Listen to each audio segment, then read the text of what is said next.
Oke, halo, selamat sore. Ya, kita ketemu lagi sore kali ini kita mau bahas review ikan. Ya, Boleh, Klade. review ikan. Bentar ya, panas banget. Kalau pas nggak hujan nih panasnya minta ampun. Nah, ini kemarin yang saya ngomong Norma, jadi untuk sebuah karya kolam yang buatan Blast, baik itu kolam kita pribadi maupun kolam untuk customer, memang di kepala saya ini selalu ide, otak, desain, konsep, dan segala macam selain desain untuk sistemnya. Jadi sistem ibaratnya kalau mobil itu mesinnya. Nah, kemudian kan kita butuh karoserinya. Ya kan, supaya mobilnya itu kelihatan indah dilihat kan, seperti itu. Nah, karoserinya ini cukup panjang juga mikirnya. Nah, ini mungkin nanti ditunjukin ada dua desain final yang untuk kolam saya pribadi di depan Blok L, tapi kemungkinan saya tetap pakai yang minimalis. Nah, istri saya tetap mau dimasukin konsep natural. Nah, makanya kan kadang sekali lagi ini nggak bisa kita ngomong secara teori hitam di atas putih ya Norma. Jadi memang butuh satu seni, butuh selalu pemikiran juga yang memang ini saya pun banyak dibantu oleh tenaga-tenaga profesional gitu. Jadi semua ide kepala memang dari saya awalnya. Semua konsep-konsep segala macam. Tapi kan pengaplikasian dari otak dipindah ke kertas, ke gambar, kemudian didesain, final, dipindah ke fisik jadi. Itu kan kita butuh orang-orang yang di bidangnya juga, ya butuh waktu juga. Nah, oke, sebelumnya kita langsung aja jawab 3 pertanyaan dulu ya. Ini yang udah dipilih oleh Norma dan tim Blast Channel. Boleh, Klade. Dari Dio HW, Oke. 4 hari yang lalu nih, saya lupa ya videonya di mana ini. Koade ada dan bisa share nggak rumus untuk penentuan diameter peralon atau lebar dinding double wall untuk chamber agar tidak tekor. Sukses selalu untuk Blast Koi. Nah, Dio begini, saya jelaskan. Jadi kalau double wall itu nggak ada pipa. Nah, kalau sistem pipa itu sistem all style, gulu banyak istilahnya. Oke. Jadi naik turun seperti ini bentuknya, itu sudah lama sekali kita nggak pernah pakai. Terakhir saya bikin kolam dengan sistem gulu banyak atau pakai pipa ini kalau nggak salah sekitar tahun 2013-2014 lah, udah agak lama sekali. Nah, setelah itu memang saya pelajari ternyata double wall ini lebih efektif dan lebih flow-nya lebih bagus. Lebih bagus. Nah, double wall ini kita range-nya antara 5 sampai 15 cm intinya. Oke. Jarak sekat per double wall-nya Dio. Nah, cuman masalahnya saya nggak tahu nanti kolamnya Dio atau teman-teman ini lebih cocok yang 5 cm, 8 cm, 10, 12 atau 15 tergantung besar kolam dan kapasitas kolam. Nah, yang penting itu sih minimal sih 5 cm sih. Jangan di bawah 5 cm. Nah, masalah lebih besar atau sampai berapanya itu tergantung dari kapasitas tiap kolam. Dan ingat pembuatan double wall itu dari yang double wall level 1 sampai geser ke chamber berikutnya itu ada penurunan minimal 8 cm. Supaya airnya flow-nya bisa jalan, paham ya? Kalau dibikin flat begini, pasti tekor. Kalau antara chamber 1 dan 2 tingginya sama atau selisih sedikit, pasti tekor. Masih tekor ya. Ya, mau pompanya diotak-atik segala macam, saya sering ngomong waktu itu ada siapa ya agak lama, makanya mohon maaf sekali. Bukan saya nggak mau bantu, tapi memang saya tidak terima konsultasi untuk umum. Biasanya yang konsultasi memang untuk pembuatan kolam, cuman kemarin ada customer di Surabaya, itu bikin kolam, kayaknya nggak tahu dengan, saya cuman punya feeling, pasti bukan dengan yang profesional. Jadi chambernya tekor terus sampai pompa dikecilin, dibesarin segala macam tetap nggak ketemu. Itu pasti masalahnya di sekat chamber per chambernya. Ya seperti itu ya. Semoga bisa menjawab ya Dio ya. Nah kemudian yang kedua dari Arya Sukma. Arya Sukma. Om, kalau dalam kontes sirip ikan yang terkesan patah itu bisa ditoleransi apa tidak? Nah patahnya itu seberapa parah dulu?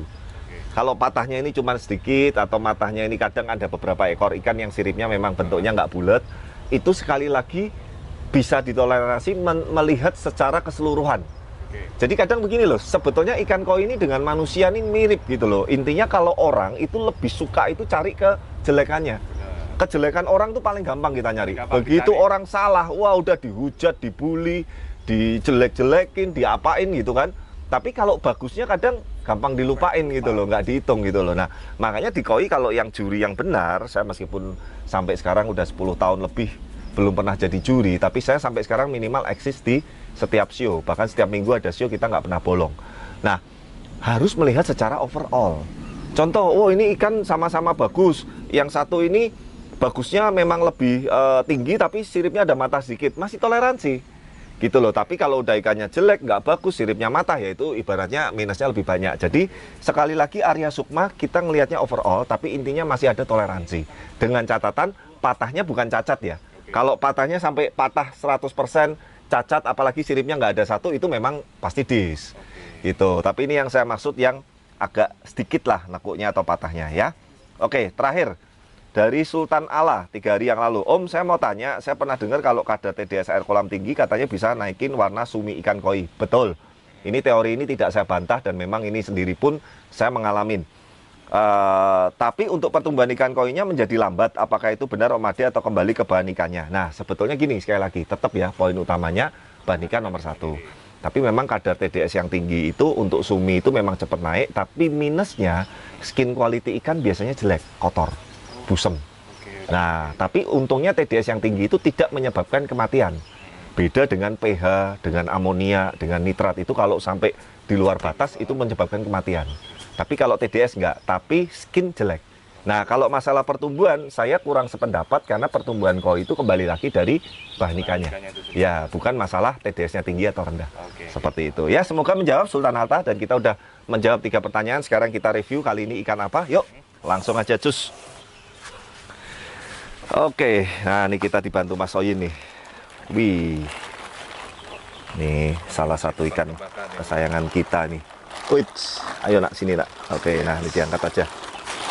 Oke, ini adalah jenis Ochiba, Ochiba Sigure. Ochiba Sigure itu yang punya basic warna coklatnya ini terang nyala. Ya, nah ini ikan jantan. Dan ini saya kasih tahu norma ikan ini berturut-turut show di 2 show sebelumnya, HIPNI Jakarta dan kemarin di Bogor. Jadi total mulai diangkat sampai sekarang puasanya 3 minggu lebih. Puasa 3 minggu hampir sebulan, tapi lihat body anatominya, body shape-nya, warna, color dan lain-lain masih tebel, masih kuat sekali.